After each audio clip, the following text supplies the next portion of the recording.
tí a ò ẹ fojú ló ń jẹ ayọ̀ jẹ lórí ìkànnì yìí o Ṣòkòtì TV YouTube channel ẹ̀rìmọ̀ sẹ́lẹ̀kẹ̀ ètò tó yà kí lálá pẹ̀lú olólùfẹ́ yìí o Abdulrasaq Adéwálé Ṣòkòtì alágbẹ̀dẹ ọ̀run àdìrà ètò bí ẹni ṣàna ìyàwó ẹ máa wò kàn nìyí láti ìgbàdégbà o bó ṣe ń fọ̀rọ̀ wérọ̀ pẹ̀lú lọ́balọ́ba àtàwọn àgbààgbà nílẹ̀ Yorùbá tó tún fètò ẹ̀ wá ìrànlọ́wọ́ fọ́pọ̀lọpọ̀ tó níṣòro àti gbogbo ọ̀rọ̀ tó ń lọ tó ń jà ràn-ìràn láwùjọ wa gbogbo ẹlẹ́ ó máa wò lórí ìkànnì yìí o Ṣòkòtì TV YouTube channel ẹ máa wò ó.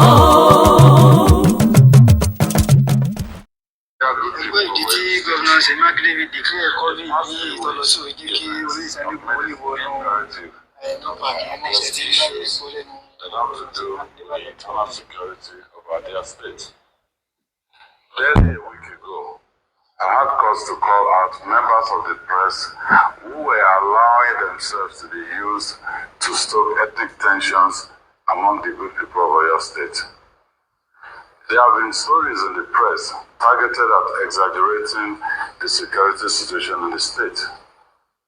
However, we cannot overlook the fact that there have indeed been instances that cause concern. The fragile peace between the herdsmen and farmers in Okeogun is being threatened.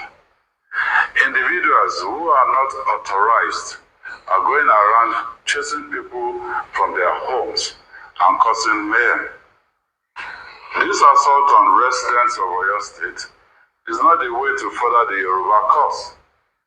Let me state that we shall not sit back and watch anyone make any law-abiding resident of Oyo State feel unsafe in their homes, farms, or business places.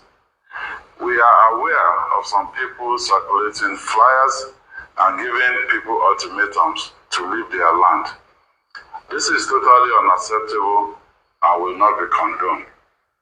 The Constitution of the Federal Republic of Nigeria, 1999, as amended, which I swore to defend and protect, guarantees freedom of movement in Section 41(1), such that citizens are free to reside in any part of the country without fear. We're determined to preserve that right in Oyo State. Therefore, I'm calling on any individuals or groups planning to take any actions that will lead to the forcible removal of anyone from Oyo State to desist from taking such actions. Any persons who fail to abide by this directive will face the full brunt of the law. All local government and local council development area chairpersons are directed to work with the traditional rulers and the officers of the security agencies to ensure that peace is maintained in all parts of the state.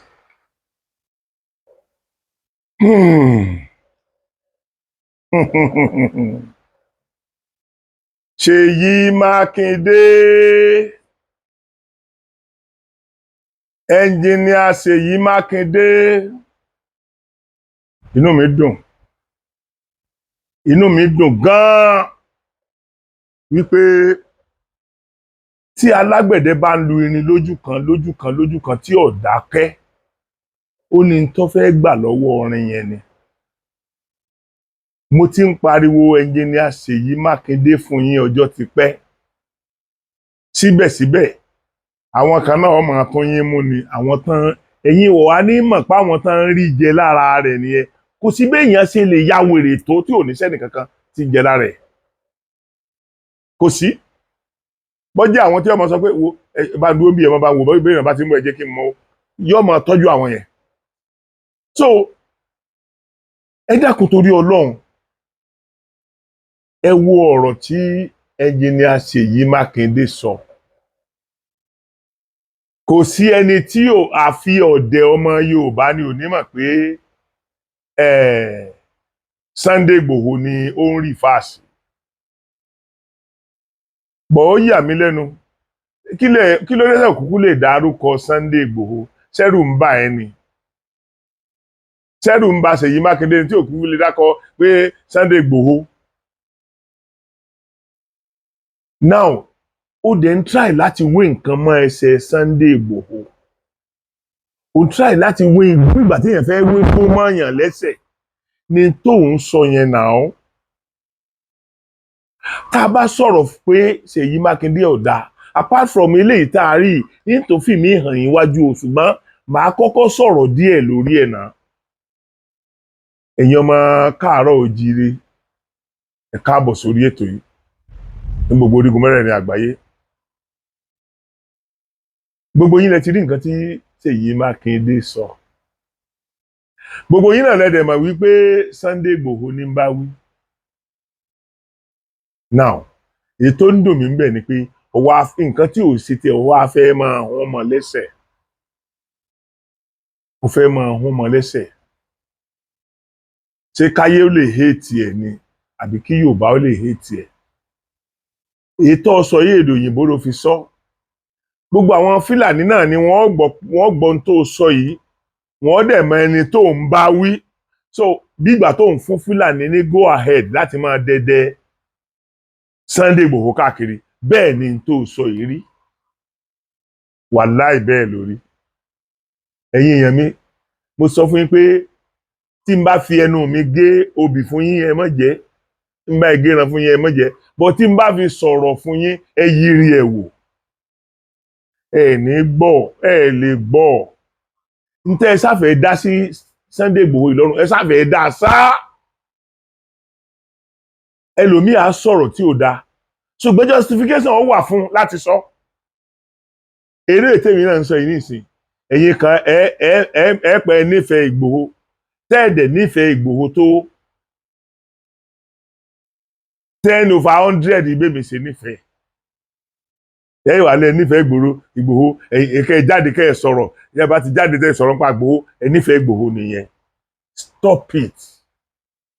stop it ẹ̀yin gangan lẹ̀ ń jẹ́ ẹ ti ń discourage ọ̀pọ̀lọpọ̀ ọmọ Yorùbá gan lórí ọ̀rọ̀ Sunday Igboho ẹ discourage ọ̀pọ̀lọpọ̀ ọmọ Yorùbá. Ok ẹ̀yin yìí náà lẹ ń pariwo ń jọ sí pé Sunday Igboho ti fún ọ ní 24 hours àbí 48 hours ní before then wọ́n ti kó àwọn èèyàn tó fún ọ ní 24 hours lé lórí wọ́n ti kó wọn dé àfìgbà táwọn mọ̀lẹ́bí ẹni yẹn jáde wípé àwọn ọmọ àwọn sì wà ń bẹ̀ o káwọn èèyàn dákun torí Ọlọ́run o àwọn kí wọ́n má jeopardize negotiation táwọn ń ṣe lọ́wọ́ o àdí chairman local government tó jáde àdí DPO náà tó jáde against ntẹ̀ sọ for God's sake. Ṣé Sunday ló ní kẹ́ ẹ máa bá òun parọ́ bẹ́yẹn ni àbẹ́yìn lẹ believe pé kẹ́ ẹ máa parọ́ nípa Sunday ló lè mú Sunday láṣeyọrí lórí tó gbé dání. Tí máa bá parọ́ ńgbà tó lọ kojú àwọn ẹni yìí gangan nígbà tí ìlú lé náà ẹ ṣe wá rí bí ẹni pẹ́yìn lẹ́jẹ̀ kí Sunday ò jẹ́ èèyàn sìn. Ẹ̀yin náà lẹ́mọ̀ bú Ìbà Gani Adams sótán ṣe bẹ́ẹ̀ gbọ́n tí Ṣèyí Mákindé wí káwá nírú Chief Sunday Igboho lọ nǹkan kan wá ṣẹlẹ̀ ńbẹ̀ nǹkan náà rò pé Ṣèyí Mákindé ò ṣe so ẹ̀yin tẹ̀ ń bú Gani Adams òun lè rí yẹn at least bí ẹ bá tiẹ̀ lè sọ fún lójú gbangba ẹ sọ fún lábẹ́nú náà pé go ahead àní wà after ẹ go ahead yóò dẹ̀ mọ́ ṣe lábẹ́nú ṣùgbọ́n èyí náà lẹ́ẹ̀tọ́ jáde pé Ṣèyí Mákindé ti fún láṣẹ o aṣíwájú ti fún láṣẹ o. Sunday Igboho dá ìrù ẹkùn sílẹ̀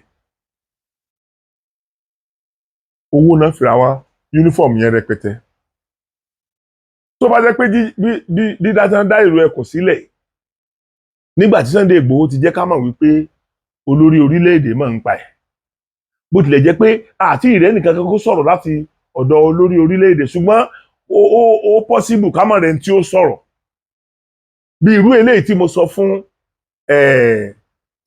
fún Ṣèyí Mákindé sìn wípé kò sí nǹkan tó ní ká ẹ má give wọn go ahead lábẹ́nú ká ẹ má sọ síta Má dẹ̀ sọ fún anybody pé mi ni mo fọ́n go ahead ṣe bí káró sọmọ di káró di máa sọ ebi kìsì ọsàmọ ti gbófo ni ebi ká lè ráwọn èèyàn yìí gbà sílẹ̀ ni nígbà tí èsì pé Sunday lòun fẹ́ máa lọ gbé inú igbó olóhùn fẹ́ máa lọ gbé inú igbó náà ẹ̀yin àwa yìí náà àwa tá a lè jẹ alátẹ̀lé yìí náà àwa náà gbogbo wàhálà tí ń ṣẹlẹ̀ láàrin Sunday Igboho àti Ìbà Gani Adams àwa yìí náà ní ṣùgbọ́n ẹ mọ́ gbàgbé o Ọlọ́run ó dá kálukú lẹ́jọ́ gẹ́gẹ́ bí èrò ọkàn rẹ̀ gbogbo ẹni tí ò bá ti fẹ́ kíbi tó yẹ kó tòrò Ọlọ́run nìkan ni máa dájọ́ ọ̀run wọn. tó bá jẹ́ pé kò sí gbọ́nmi sí omi ò tó táwa sọ̀pọ́tàsì ń dálẹ̀ láàrin Ìbà Gani Adams àti Chief Sunday Igboho ń táwọn wí ìkọlà àmọ́ wí a kàn máa gbọ́ pé wọ́n mọ̀ mẹ́wàá kan bí lẹ́nì tàbí wọ́n mọ̀ mẹ́wàá tàbí àti ẹ̀gbúrò pé wọ́n mú wọn tọ́ra ìrájẹ kúrò ṣùgbọ́n irọ́ orí tí ó sùpò kò níjọ́ lọ́kùn òye ìwà wa àlè mọ́ fi hàn tó bí Ìbà Gani Adams náà bá wá sọ pé òun ò lè jáde ṣe wá rí bú báyìí èyí tẹ̀ mọ́ bùsẹ́ rí bú báyìí gọ́fìmẹ̀ntì ló lóun faramọ́ yẹn Sunday Igboho tiẹ̀ tí ìdá nǹkan kan lẹ́nu igbó yẹn tí gọ́fúnà fi ń ṣe é sìn tó fi di pé gọ́fúnà ń sọ pé ó fẹ́ máa ní àwọn èèyàn lára níbẹ̀ yẹn èyí yìí náà dẹ̀ ni mo dẹ̀ sọ fún Chief Sunday Igboho náà pé òun náà ó ṣọ́ra fẹ́nu ẹ ṣọ́ra fẹ́nu náà àgógó lẹ́nu yìí mo sọ fún Chief Sunday Igboho ṣùgbọ́n bá a ṣe ń wọ̀nù Chief Sunday Igboho yẹn lójú àwọn ọmọ àlè kan tí wọ́n fẹ́ bà nǹkan jẹ́ àṣe dáadáa náà ni àṣìlẹ́yìn Sunday Igboho nìyẹn gbogbo eléyìí tí mò ń sọ yìí orí àwọn kan wọ́n máa gbóná yóò máa dàrú nítorí pé níbi kọ́mọ́tò yẹn làwọn ti ń rí jẹ níbi kọ́mọ́tò làwọn ti ń rí jẹ ẹ dákun kí ló burú nínú pé ká má rìnà rí ìfẹ́ tó wà láàrin Àgbẹ̀kọ̀yà OPC Ìrú Ẹkùn àti àwọn ọdẹ ẹ sọ fún mi kí ló sọ pé ká má ní nǹkan tá a fi ní ríran rí àárín wọn bọ́ ẹ̀yin yìí náà ni ẹ̀bàlẹ́jẹ́ ẹ̀bọ̀nàjẹ́ ẹ wo dáadáa tí Sunday ṣe ẹ wo bí tẹ́ ń jẹ́ káwọn èèyàn ó fi san fún un ṣé dandan ni ká ẹ fi Sunday bú ẹnìkan ni ṣé dandan ni ká ẹ fi ẹnìkan bú Sunday ni táwọn kan náà ó gbéra látọ̀dọ̀ Ìbà Gani Adams wọ́n á bẹ̀rẹ̀ ọ̀rọ̀ wọ́n á máa sọ̀rọ̀ sí Sunday bí ẹni pé Ọlọ́run kọ́ ló dá ẹlòmíì ó tiẹ̀ jáde wọ́n máa ṣépè fún àwọn méjèèjì ṣẹ̀dẹ̀ ṣépè fún yẹn àjànú aborí dèpè ni wọ́n ó yẹ kẹ́ ẹ ti mọ̀ pé orí yín àti mọ̀lẹ́bí yín lẹ́yìn gbígbé tẹ́ bá ń ṣẹ́ tọ́rọ̀ méjèèjì wọn ò jẹ́ ojúmọ́ ni ń bà bùsárí wọn ò ṣe ẹni tó yẹ kéèyàn máa gbé ṣépè wọn ṣe ẹni tó yẹ kéèyàn máa fi ọkàn gan bínú sí ọmọ bínú sẹ́lòmíì Ọlọ́run ó sì máa bínú sí ọ lábẹ́nú gbogbo nǹkan rẹ̀ ó sì máa dojúrú kì í ṣe nǹkan kan ló fà ẹni tó ń bínú sí yẹn ẹni tọ́lọ́run ń yọ́nú sí ni ìwọ sì ń bínú sí bí a bá ń bá rí i tó wá dùn mí jù ni pé àwọn èèyàn ò fẹ́ kí n pọ́n ọba àwọn ọba ò fẹ́ kí n pọ́n ọba kankan lé mọ́ wàláì torí mi ò rí rísì tí irú bàbá wa Ọọ̀ni of Ifẹ̀ tí ó pe Sunday Igboho tí ó pe Gani Adams tí ó pe pírẹsidẹ́ǹtì àwọn Àgbẹ̀kọ̀yà tí ó pe pírẹsidẹ́ǹtì tàwọn ọ̀ǹtà ọlọ́dẹ àwọn sọ̀lúdẹ̀rọ̀ nǹkan tí wọ́n ó pe gbogbo wọn papọ̀ sí Ilé Ifẹ̀ tí wọ́n dẹ̀ pe àwọn lọ́ba ńlá tí wọ́n dẹ̀ jọ jókòó kí àwọn lọ́ba yẹn mọ̀ ju 10 péré lọ gan kán dẹ̀ jọ jókòó kán dẹ̀ ṣe ìbúra fún wọn ẹni tó bá robi sí ara wọn nínú yín báyìí ní orí fún ká mú wọn lọ síbi tí wọ́n ti lè búra yẹn nílé Ifẹ̀ ẹ ń bá ro aburú sí ẹnìkan nínú ẹ̀yin méjèèjì báyìí nínú gbogbo yín báyìí ní orí fún ṣùgbọ́n àwọn bàbá wa náà dákẹ́ ẹ̀yin náà lẹ́lẹ́ báwọn ẹni yìí sọ̀rọ̀ tí wọ́n lè mọ̀ pé àwọn èèyàn ń sọ̀rọ̀ àwọn gọ́fúnà tán lè bá wọn sọ̀rọ̀ àwọn gọ́fúnà ò fìgbà kankan ṣe dáadáa pẹ̀lú wọn jàǹdùkú ni wọ́n ń rí wọn sí jàǹdùkú ni wọ́n ń rí wọn sí so kò tí ì yé mi bí ọ̀rọ̀ Yorùbá ṣe lè lójútùú tá a bá tiẹ̀ wá gba tán bá regionalize wà tán kò tí ì yé mi kì í yé mi o torí pé sẹ́mu pé atọ́ ti wá súnmọ́ra ojú ò ti kára àwọn ọmọ ńgbà yẹn ọ̀tá yìí máa wá lè times 10 ní bó ṣe wà ń sìn. Yẹ́wàá di ọmọ Iléṣà lèmi ọmọ Ifẹ̀ lèmi ọmọ Ìbàdàn lèmi ọmọ Òṣogbo lèmi ọmọ Ọ̀yọ́ lèmi ọmọ kìnìkan lèmi ọmọ kìnìkan lèmi. So ẹ̀yin èèyàn mi ẹ ṣe jẹ́ awáwọ̀rọ̀ kọ̀ ṣàdá obìnrin tá à ń bá láṣepọ̀ tí ń sóhun tí obìnrin ń bíhun ní tí Ṣèyí Mákindé wálé ayé tiẹ̀ wá ṣe ló ń ṣe lọ́wọ́ yẹn ẹ dákun ẹ jẹ́ ń fi nǹkan téèyàn méjì péré sọ lórí Ṣèyí Mákindé ẹ jẹ́ ń fi hàn yín ẹ dákun mo fẹ́ kẹ́ ẹ lísìn gbọ́ kékeré díẹ̀ ní máa lò ní ọ̀rọ̀ bíbá yẹn. ẹ súnmọ́ gómìnà Ṣèyí Mákindé. nígbà kan ẹ súnmọ́ Ṣèyí Mákindé kí ló wá pín yín yà báyìí. pé àbòsí rẹ̀ pọ̀ ní. àbòsí Ṣèyí Mákindé. alábòsí ayé àtọ̀run náà ní Ṣèyí Mákindé. kí ló ṣẹlẹ̀. mẹ́wàá ló ń ṣẹlẹ̀ èyí ó lè bá a sọ̀rọ̀ ẹ dátàárọ̀ títí di alẹ́ kó mọ́ dàrú. so ti yé yín. so òun náà bí n ṣe ń sọ yìí mo fẹ́ kó máa gbọ́ kó dẹ̀ máa mo ti fẹjọ́ ẹ̀sùn àwọn leaders ẹgbẹ́ ẹ̀ bíi mẹ́wàá kò sí kankan tó rí bá sọ̀rọ̀ lórí àbòsí tó ṣe sí mi. kí làbòsí tí Ṣèyí Mákindé ṣe kí lẹ́yìn gan wà lọ́dọ̀ Ṣèyí Mákindé. iṣẹ́ rí kó tiẹ̀ tó. sẹ́yìn náà fẹ́ yapa lẹ́gbẹ́ yín gbà náà ni pé tí n bá ṣe o gbà mí wọlé. ẹ máa gbọ́ àyapa kó tiẹ̀ tó dé PDP látijọ́ ní àṣepọ̀. láyé SDP yìí. láyé ìgbà tó wà ní SDP táwa wà ní ẹgbẹ́ APC àjọ ní àṣepọ̀ tí Ọlọ́run sì ní kí a lè ràn án lọ́wọ́ fún àwọn ìgbà kan tá a sì ń fún nímọ̀ràn tí àsìkò dẹ̀ tó tá a fẹ́ dá yunifásitì kan sílẹ̀ sí Àbújá. Yunifásitì ọ̀hún la pè ní ICT University of Nigeria. Tó sì ní kí ló dé tí ó fi já Àbújá láàgbé sí ká máa gbé bọ̀ sí ìpínlẹ̀ Ọ̀yọ́ tí ìṣòro pọ̀ mọ́ Ọ̀yọ́ ni wá. A ní ọ̀rọ̀ ọ̀lẹ̀ ní olóhùn ó fún wa ńlẹ̀ látàrí ẹ̀jẹ́ tó jẹ́ a fún un ní gbogbo dọ́kúmẹ́ǹtì tó yẹ lórí irú yunifásitì báyìí tí Nàìjíríà rí.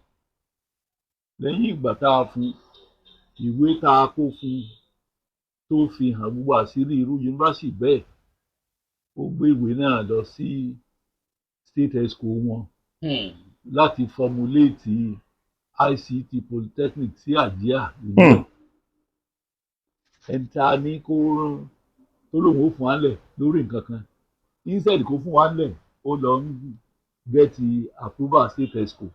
ó duplicate dọ́kúmẹ́ǹtì yín. gbogbo ẹ̀jẹ̀ tó jẹ́ kò ṣe nǹkan kan lórí ẹ̀ ó tún wá lọ dalẹ̀ wá lọ́dọ̀ Wike pé kí Wike má fún wa ní má ṣe ìrànlọ́wọ́ tó yẹ kó fún wa lórí dídá sílẹ̀. so that yíyan ò ní affect tiẹ̀. láti gbọ́n ààrí bá sọ̀rọ̀ mọ́ lórí ẹ̀ ẹni ó bá jẹ́ gómìnà ìpínlẹ̀ ipò bàbá fún owó aráàlú ni ẹni ó bá lè ti tún ràn yàn lọ́wọ́ lórí ẹ̀ tó ràn bàbá lọ́wọ́ ó yẹ kí òun náà kó ṣe ẹ̀tọ́.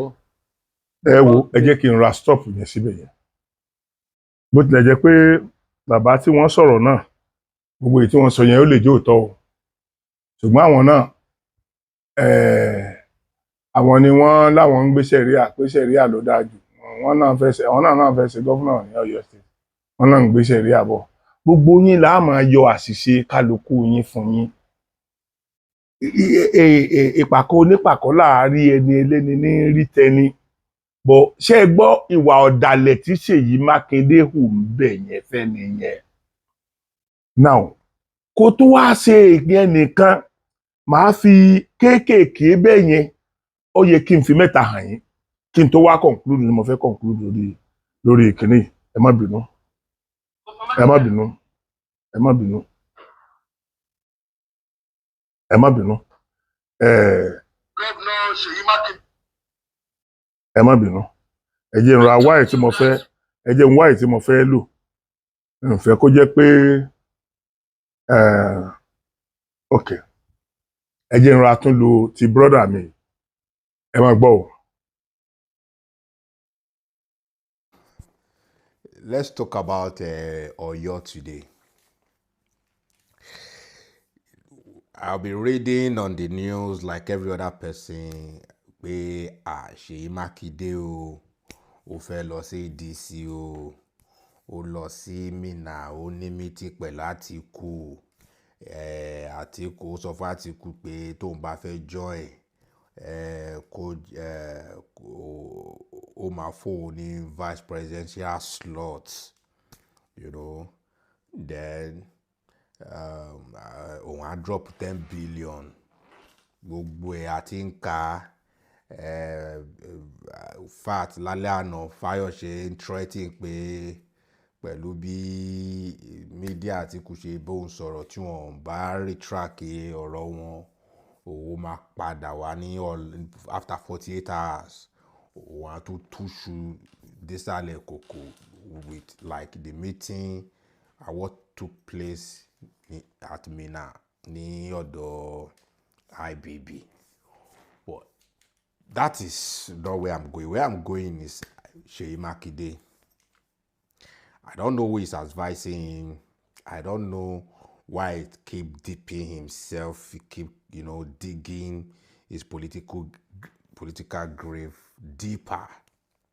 Because kí ló ń gbénú ẹ̀? Are you trying to retire politically by 2027? Because gbogbo step tó ń take yìí àwọn tó jẹ́ pé wọn ò ní fẹ́ ká rí wọn mọ́ ló máa ń gbé àwọn ìgbésẹ̀ báyìí lóṣèlú. Okowa gan tó jẹ́ pé APDP ní a very strong platform tó wọ́n fi ṣe running mate Àtíkù gan ta ló yẹn gbúrò Okowa tí n bá ṣe pé bóyá wá join APC then governor kò dá láàmú. Gbogbo nǹkan tí Ṣèyí ń ṣe yìí kò yé mi. Ó fẹ́ jọyàn tó nígbéraga because kò síyàn tí ò lè ṣe mistakes lóṣèlú, but you must have the courage to retract your step. Pé ó dá ìpọ́nà tí mò ń lọ yìí kì í ṣọ́nà tó yẹ kí n lọ. Ìwọ àti president ẹ ti ní issue lórí bóyá èèyàn tó yẹ kó di minister látọ̀yọ́ tí wọ́n gbà tí wọ́n jẹ́ kó ṣe gbogbo ẹ̀. It won't cost you anything. Ìkọ́ tó ṣe El-Rufai tẹ́l-Rufai fi di ẹni tí wọ́n fi ń ṣe ẹ̀yẹ láwùjọ tó ń di pé ó di content creator ó di kíní òun náà ló ń bá ìwọ lọ díẹ̀díẹ̀ just for ministerial appointment. You don't get everything you want in politics. You don't. But you must learn how to manage even when you are under frustration.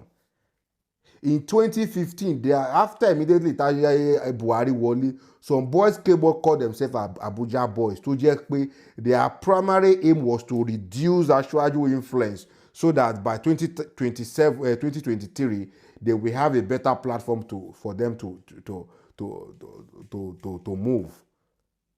Àwọn Káyọ̀dé Fáyẹmí, àwọn Amosu, in fact kíní gan wà pẹ̀lú wọn gbà yẹn Àkẹ́tì kó tó dìgbà tó padà sẹ́yìn, if wọ́n fi gbà kọ́ mú Fáṣọlá mọ́ra all those, but Aṣíwájú manage this. If Aṣíwájú left Nigeria for 2 years, àwọn èèyàn mọ̀ pé Aṣíwájú kò sí lẹ́kọ̀ọ́. France ló bẹ̀rẹ̀ sí ń gbé for good 2 years just to allow these boys to. So you don't, kì í ṣe gbogbo ìjà lèèyàn máa ń jà. Ó láwọn ìjà tí ó yẹ pé kò yẹ kó jà. Ó wá di pé nítorí pé wọn ò jẹ́ kó appoint minister látọ̀yọ́, ó wá ń bá president, ó wá bá ń fà lọ fà. Níbo ló fẹ́ fà dé? By May 29, 2027, á tán. Kí ló máa kù fún ẹ? Ó fẹ́ lọ bá ti kú. Okay, tÁtìkù bá ṣe wá fún ẹ ní tíkẹ́ẹ̀tì pé kẹjọ jẹ́ running mate. Ẹ fẹ́ win election ni. Àbí irú ìrònú òpònú àgọ́ wo nìyẹn? Tó máa fún ẹ tíkẹ́ẹ̀tì pé okay, kó máa fi okay, ó kàn máa wà nú CV ẹ pé Your Excellency the former vice presidential candidate of ADC. Àbí? After that, ńkọ́? And you have a very big opportunity to be with the president. Imagine after tenure ẹ̀ gbam, wọ́n lè ní kó lọ Senate, wọ́n lè ní kó máa bọ̀ l'Abuja kó wá bá wọn ṣiṣẹ́. You couldn't manage because of appointment tó jẹ́ pé ìwọ gan kọ́ ni wọ́n máa padà fún wàá mọ́ mọ́lẹ̀ ọmọ tó fẹ́ fún gan o mọ̀ pé ọmọ ẹ̀ máa perform àbó máa bójú ẹ jẹ́ o dẹ̀ ti torí yẹn o fi ń ba relationship láàrin wa àti president jẹ́. Àwọn tó ń advise Seyi o wọn ṣeré o they are put bóyá òun ni ò dẹ̀ gbá advice bóyá òun ló wà arrogant ó ní ìgbéraga I don't know. Ó láwọn ìjà téèyàn òun jà tó wá kọ́ filẹ̀ pé òkè ilé ti lọ báyẹn wà á dẹ̀ continue. Òdìgò padà wọlé òdì governor. Àwọn aṣáájú they have what it takes to make sure pé o padà wá mọ́ náà after ìgbà tí wọ́n ti win general election. It was 2 weeks after presidential election ni wọ́n ṣe election náà. But aṣáájú fi pé no a ti promise ọmọ yìí pé tó bá support wa omi ò ní gbé lọ wọn ò dẹ̀ jẹ́ kó omi gbé ẹ lọ wọ́n dẹ̀ dúró tiẹ̀ o dẹ̀ padà wọlé kí ló tún fẹ́.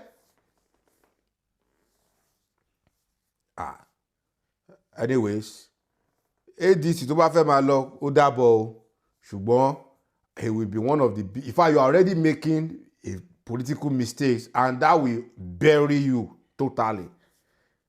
That will bury you totally if you make any mistake láti sọ pé òun lọ sí ADC. The best way is that ṣẹ́dá kó rárá dúró sí PDP ẹ kí wà tí Wike kẹjọ para yín dànù síbẹ̀ ọ̀ kó rọra wò bó a ṣe lọ sí Àbújá kó rán wọn. Ìgbà tí mo tilẹ̀ rí Olúbàdàn ní Àbújá á ti rò pé òkè pé bóyá wọ́n fẹ́ bá ẹ parí rògbòdìyàn tó wà nílẹ̀ láàrin wa àti president pé òkè kí wọ́n fa ìmọ́ra kí gbogbo ẹ̀ tán bẹ̀. Ó dẹ̀ after ó di pé Ọ̀ṣínbàjò is the best thing I've ever happened in the world. Miss ó bẹ̀rẹ̀ sí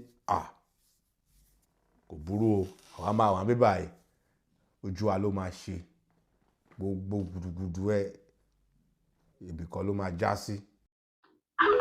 Ọ̀ṣínbàjò á fún ní tíkẹ́ẹ̀tì Ọ̀ṣínbàjò á fún ní tíkẹ́ẹ̀tì ṣé ẹ mọ̀ pé gbogbo àwọn aláìmoore wọ́ọ̀tọ̀ ọ̀rọ̀ Ọ̀ṣínbàjò tó dá akọ yẹn ni o. Ọ̀ṣínbàjò wà níbì kan jẹ́jẹ́ rẹ̀ Aṣíwájú Bọ́lá Ahmed Tinubu lọ mú kó wá ṣe commissioner ní Lagos State. Ó tún wà níbì kan jẹ́jẹ́ rẹ̀ títí ń ṣiṣẹ́ tiẹ̀ Aṣíwájú tó mú kó wá represent òun ṣe vice president ẹ̀wọ̀n tẹ̀ san fún ó contest pẹ̀lú Aṣíwájú ní primary. Wọ́n wọ bí ìgbà téèyàn wọ ẹ̀dì ẹ̀ ńlẹ̀ náà ṣe wọ́ wọn. Gbogbo ẹni tí ó bá ti àwọn great people wọn kì í ní future o torí tó bá ti yíwọ́ lẹ́ẹ̀kan náà ó ti yíwọ́ tán ni kò sẹ́ni tí ó rò nǹkan kan mọ́ la kò sí nǹkan kan tán fẹ́ rò mọ́ la kò dẹ̀ sẹ́yìn tí ó rò nǹkan kan mọ́ la. So ẹ̀yẹ ṣe rí eléyìí tí mo gbé wá yẹn mo kàn fẹ́ fi hàn yín kẹ́ ẹ mọ̀ pé ó ti dẹni ẹ̀tẹ́ lọ́wọ́ gbogbo ọmọ káàárọ̀ oòjíire. Ẹ̀yin tèmi gangan ẹ̀yin tèmi ṣé dáadáa ni mo bá yín o orúkọ mi náà ni Aishat Lawal èèyàn yín ọmọ yín tẹ́ nífẹ̀ẹ́ kí ló gbé mi wá sí báyìí torí ètò ìgbẹ́jọ́ ni o láti ọwọ́ bàbá wa Ṣòkòtì. Ètò yìí wọ́n ṣàfihàn ẹ̀ ní orí Ṣòkòtì TV lórí YouTube. Ẹ jọ̀ọ́ bá wa like and subscribe ẹ̀. Tẹ́ bá wá ní ẹni nǹkan kan tẹ́ fẹ́ yanjú, bí ẹ fẹ́ parí ìjà kan ní àbẹ́fẹ́ kan bá yín dá sí, any conflict that you want them to resolve for you, ó yá straight tààràtà ó dorí ètò bàbá wa. Ètò ìgbẹ́jọ́ ni o láti ọ̀dọ̀ Ṣòkòtì. Ẹ má gbàgbé pé kẹ́ lọ sórí YouTube, kẹ́ subscribe, kẹ́ like Ṣòkòtì TV at the same time. And ẹ má gbàgbé tẹ́ bá ní any conflict that you want to resolve, tí ẹ fẹ́ kí wọ́n fi ọgbọ́n àgbà, ìmọ̀, òye pẹ̀lú law and everything, and to be fair enough, ẹ fẹ́ rú nǹkan bẹ́yẹn, ẹ jọ̀ọ́ ètò ìgbẹ́jọ́ ni kí ẹ lọ. Ẹ má gbàgbé o, lẹ́ẹ̀kan sí orúkọ mi ní Aishat Lawal. Kẹ́ lọ subscribe sórí Ìgbẹ́jọ́ TV lórí Ṣòkòtì. Thank you, I love you, bye. Ètò yẹn tún lè yí o ìgbẹ́jọ́. Tẹ́ bá dé orí íńtánẹ́ẹ̀tì ńsìn, ọ̀rọ̀ Seyi Makinde ni everywhere. Ó ti parí ìrìn àjò ẹ̀ politically sí second term ẹ̀. Ó ti parí ẹ̀ náà nìyẹn. Àdẹ̀lẹ̀ rí ẹbí bá wí àwọn kan náà, ó fi jà àwọn kan náà, ara àwọn kan náà tí wọ́n fi ìwà ọwọ́ wọn parí ìrìn àjò wọn bẹ́yẹn náà nílẹ̀ Yorùbá. Àrí wọ́n parí ẹ̀ sójú kan ni. So ẹ̀yin èèyàn mi, ẹ jẹ́ ká ṣọ́ra. Mo fẹ́ kí a fi àwọn nǹkan kan ṣe àríkọ́gbọ́n. Ẹ jẹ́ ká fi èébú tẹ̀ ń jẹ́ káwọn èèyàn máa bú Sunday Igboho àti Ìbà Gani Adams rẹ̀, ẹ jẹ́ ká kọ́kọ́ fi ṣàríkọ́gbọ́n náà. Ẹ wò bẹ́ẹ̀ ṣe ń yẹpẹrẹ àwọn méjèèjì yẹn. Àwọn méjèèjì fúnra ara Ọlọ́run ló gbé wọn ga, èyí sì ń yẹpẹrẹ wọn. Téèyàn bá wà lókè rẹ tó ní dandan yóò máa padà wálẹ̀ ni. Tó o bá fà wálẹ̀, orí ẹ̀ náà ni ó sì dúró sí, yóò sì wà lókè, ìwọ wà nílẹ̀. Ẹ̀yin ọmọ Yorùbá jẹ́ abára wa sòótọ́ ọ̀rọ̀. Mo sọ fún yín náà nínú kéde kan tí mo ṣe pé ẹ lè máa yin olóyè Sunday Igboho, ẹ máa yìn, bọ̀ ẹ má fi Sunday Igboho bú ẹnìkan mọ́. Àwọn tẹ́ ń fi bú yín, àwọn èèyàn àwọn yẹn náà ó jáde fún yín. Ẹ wá wò bá àárín wa ṣe rí báyìí. Ẹ wò bá ṣe tó bá jẹ́ pé àárín wa sì tò náà ní tí ò tiẹ̀ sí gbọ́n mi sí omi ètò yìí ń bẹ. Àwọn ọba yìí náà ó ti rí reason láti pè yín. Wọ́n ti rí reason láti pè yín. Mo kàn fẹ́ bẹ bàbá mi Olúbàdàn. Mo fẹ́ bàbá Olúbàdàn àti bàbá Olúgbọ́n. Ẹ̀yin méjèèjì yẹn, mo gbé iṣẹ́ yẹn fún yín láti bá bàbá wa Ọọ̀ni sọ̀rọ̀. Kí wọ́n pe ìpàdé àwọn alágbára nílẹ̀ Yorùbá. Kí wọ́n pè wọ́n, kí wọ́n kàn inaugurate àwọn yẹn, kí wọ́n inaugurate wọn pé tó àwọn aṣíwájú wa ní lórí security. So tí kì í bá ṣe pé ẹ̀yin náà fẹ́ jàjà àjàkú, kí ni ṣé aṣíwájú ni mí yẹn lè fẹ́ jẹ ni, àbí káyé tiẹ̀ mọ̀ pé yes lágbájá ṣe dáadáa fún ìran ọmọ Yorùbá. Ẹ wà jáde, èyí lè máa sọ̀rọ̀, èyí lè máa bú lágbájá fún tàmàdò, èyí lè máa bú tàmàdò fún làkàṣègbè, kó dáa tó. Ẹ jẹ́ á kúrò nídìí gbogbo orú eléyìí. Ẹ jẹ́ á kúrò nídìí gbogbo orú àwọn eléyìí. Ẹ jẹ́ ètò kéré jù, ẹ jẹ́ tó fi nǹkan kan kékeré kan yín. Mo kàn fẹ́ kẹ́ ẹ mọ irú èèyàn tí Seyi Makinde jẹ́, pé kì í ṣe irú Seyi Makinde sẹ̀. Irú Seyi Makinde kọ́ ni ẹnìkan wà á máa rí bí èèyàn. Kò ní orúkọ rere rí níbikíbi. So kí lẹ wá fẹ́ ẹ jẹ́ tó fi kàn yín. Ẹ̀yin ọmọ ìyá mi, ẹ gbọ́ kékeré yìí o, just 3 minutes ni ẹ gbọ́ kékeré yìí. Ló fi lánàá. Now ẹ jẹ́ ká wá tiẹ̀ assume pé fẹ́ dá PMS sílẹ̀. Ẹ wo bí wọ́n ṣe dá sílẹ̀. Ẹ wo leadership PMS. Tá bá wí á kú, tá bá wí á kú. The leadership ẹni tó fi ṣe leader PMS is an ex-convict. So message wo ni ìjọba ń try àti sọ. The reason ìdí tó fi dá PMS sílẹ̀ is political. Láti máa terrorize àwọn aráàlú ni. That is the truth. ìdí tó fi dá sílẹ̀ nìyẹn tí ló gbọ́ lọ́hùn. ẹ jẹ́ kí gbogbo wa dákẹ́. ló gbọ́ lọ́hùn. This issue of ex-convict, I was to speak about it because and tó ń pèyàn ní ex-convict ta ló pe iléèwé ọmọ, and where is the file? It is still with me as the governor of Oyo State. It's a criminal case, but I don't want to bring that up right now. On agribusiness. Just because you're a governor does not give you the right to make irresponsible allegation. If you're the governor of the state, then charge him to court. I don't think a governor should get involved in beer parlor politics. The file is with me. Back to their Greek. The file yẹn wà lọ́wọ́ mi. All right. All right. All right. Thank you. I challenge you. For instance, the one in challenge, the PMS, they still use the old filling station, the old Texaco station. They still use it. And then you're asking yourself the question, why spend all this money on this big, gigantic project when we can spend it on education? If you have all the money in the world, you can do whatever you want to do. But if you go into those parks, I haven't been there, but people who have been, it's quite different from the concept in Lagos. Very different. You are talking about a governor that is spending more than 20% on education. Annual budget. 20% of what? Annual budget on education. And what is the result?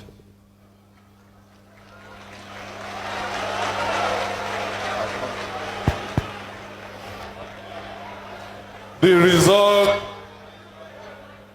when this administration came in, we met 1.5 university. Now we have 3 universities in Oyo State. We have LAUTECH completely owned by Oyo State. We have the First Technical University, and we also have Emmanuel Alayande University of Education in Oyo. And now, at the secondary level, we have renovated close to 300 classrooms. We have built over 60 model schools. We have provided chairs and tables, about 26,000 to our children. Thank you. We gave them textbooks, we gave them notebooks, and we stopped them from paying 3,000 education levy. We have taken 60,000 out of school children back into the classrooms. That is the result. Thank you. Thank you. Thank you. ẹ ti gbọ́ rìsọ́ọ̀tì rìsọ́ọ̀tì ni pé wọ́n ràga sí kílásírúùmù wọ́n Olúwa Elédùmarè wa mo sáró pé ẹ ti gbọ́ nǹkan tí Seyi Makinde wá sí owó ló wá ìfẹ́ ara rẹ̀ nìkan ló dẹ̀ ní mo kàn sáà bẹ Chief Sunday Igboho wípé kó má jẹ́ kí ẹni yìí kó má jẹ́ kó rí sóhun ẹ rọra fílẹ̀ jẹ́jẹ́jẹ́jẹ́ ẹ má bínú jàre kó má jẹ́ kí ẹni kó má jẹ́ kó rí sóhun ó fẹ́ accumulate ọ̀rọ̀ èlóhùn kó dẹ̀ na èlóhùn ni ó fẹ́ accumulate ọ̀rọ̀ èlóhùn kó dẹ̀ ran èlóhùn so gbogbo ẹnikẹ́ni tó bá ti jẹ́ pé ó lè ṣe nǹkan kan tí wọ́n kàn sára sí pé eléyìí náà mọ̀ tíráyò Seyi Makinde ò fẹ́ bá wọn gbọ́ gbogbo àwọn tó gbé wọlé pátápátá ni wọ́n ti di ológbò àti ikú báyìí wọn ò lè ríra wọn mọ́ gbogbo àwọn tó gbé Seyi Makinde wọlé so bí Seyi Makinde bá wá ń ta sírú Chief Sunday Igboho ṣé tí Seyi Makinde sọ ni wípé Chief Sunday Igboho lọ dànù igbó ẹ dákun tó bá jẹ́ wípé bẹ́ẹ̀ náà ni gbogbo ẹ̀yin bàbá wa lọ́balọ́ba yẹn náà tá à ń pariwo látijọ́ yìí lè bá wa kó gìrì mọ́ kinní yẹn tẹ́ ẹ ti yanjú ọ̀rọ̀ tó wà láàrin àwọn ọmọ yín tẹ́ ẹ yanjú ọ̀rọ̀ tó wà láàrin àwọn ọmọ yín táàrin wọn gún irú eléyìí ò ní ṣẹlẹ̀ mọ́ bí irú eléyìí ò bí irú Seyi Makinde bá ṣe ti ń ṣe tí gbogbo jẹ́ pé gbogbo wa everybody lórí pọ́ panu pọ̀ léhùn lórí yóò jáwọ́ yóò jáwọ́. Ẹ̀yin èèyàn ni mo sáà ní bá sọ̀rọ̀. Ẹ stọ́pù rògbòdìyàn tẹ́ ń dá sílẹ̀ láàrin àwọn méjèèjì. Rògbòdìyàn yẹn ti pọ̀ jù. Ntẹ́ ń dálẹ̀ ti pọ̀ jù. Kì í sáàrí kí Chief Sunday Igboho gangan jáde kó máa bú Gani Adam. Kìdẹ̀ gbọ́ kí Ìbà Gani Adam ó jáde fúnra ara rẹ̀ kó máa bú Sunday Igboho. Ẹ̀yin yìí náà ni. Ẹ̀yin lẹ́gbẹ̀ẹ́ wò lọ́wọ́ tẹ́ mọ̀ ṣépè fẹ́ nìkan. Èdè pera yín lọ́mọ Yorùbá. Èdè jíjà Yorùbá lẹ́ ń gbé. Àwọn tẹ́ wá ń bá jà yẹn àgàtú ni wọ́n àbí Fúlàní. So then ẹ̀yin èèyàn mo fẹ́ sọ òótọ́ ọ̀rọ̀ kan fún yín sìn. Tó bá wù yín kẹ́ ẹ gbà, tó bá wù yín kẹ́ ẹ má gbà. Torí àwọn èèyàn ẹ̀yin mọ nǹkan tí nǹkan bá ti kó sí wọn lórí wọn ì fẹ́ gbọ́ òótọ́ ọ̀rọ̀. Gbogbo Fúlàní kọ́ ni apààyàn. Mo tuntun sọ. Nítorí pé kì í ṣe gbogbo Yorùbá lápààyàn. Àwọn Yorùbá náà ti wà nínú àwọn tó jọ ń gbé èèyàn ń sìn. Abẹ́ẹ̀mọye Yorùbá tí wọ́n ti mú lórí báńdíìtì tí kì í ṣe Fúlàní. So ṣé kí wọ́n wá ní òkè o Yorùbá bíbélì kan tí wọ́n ti mú àwọn Yorùbá náà tí í ṣe o kán wá ní kán máa pa àwa àbí? Is that what you want? Kò sí nǹkan tó burú. Ẹ jẹ́ ká tẹ̀ jẹ́jẹ́. Ẹ jẹ́ ká tẹ̀. Mo fẹ́ fi yẹn náà mo fẹ́ fi advice Chief Sunday Igboho. Ẹ jẹ́ ká tẹ̀ jẹ́jẹ́. Tá a bá mú kírímínà kò sẹ́ni tó lè bá wa fà á. Ṣùgbọ́n òfin orílẹ̀-èdè yìí fààyè gba ẹnikẹ́ni níbikíbi gbogbo alamọ̀ yẹn. Tó bá jẹ́ pé òfin tó fààyè gba ẹnikẹ́ni láti gbé ibikíbi yẹn tí ò bá tí ì kú òun bẹ̀ lè rírú ìjà yẹn jà. But ìjà pé àwọn tó ń terrorize wa kò sí ibi tá a ti lè jà, kò sí ibi tá a ti lè rúru ẹjọ́ yẹn. So ẹ jẹ́ ká gbé méjèèjì wò. Èmi ò mọ sọ tó bá wù yín ẹ máa bú mi. Ẹni mi ò fẹ́ràn Igboho ni, ẹni mi ò fẹ́ràn Yorùbá ni, ẹni mi ò ṣe gíní wàhálà àti yín nìyẹn. But èmi ò mọ sọ tí n bá rí. Torí mo believe pé bí ó ti wulẹ̀ kó rí ọmọ Yorùbá ni mí. Ìsì ní la ojú mi lẹ̀ kí àtìrandínà mi ó bàjẹ́. So ọ̀rọ̀ yóò ní jù báyìí lọ. Mo kí gbogbo àwọn ọmọ Yorùbá pé ojú ò fẹ́ra.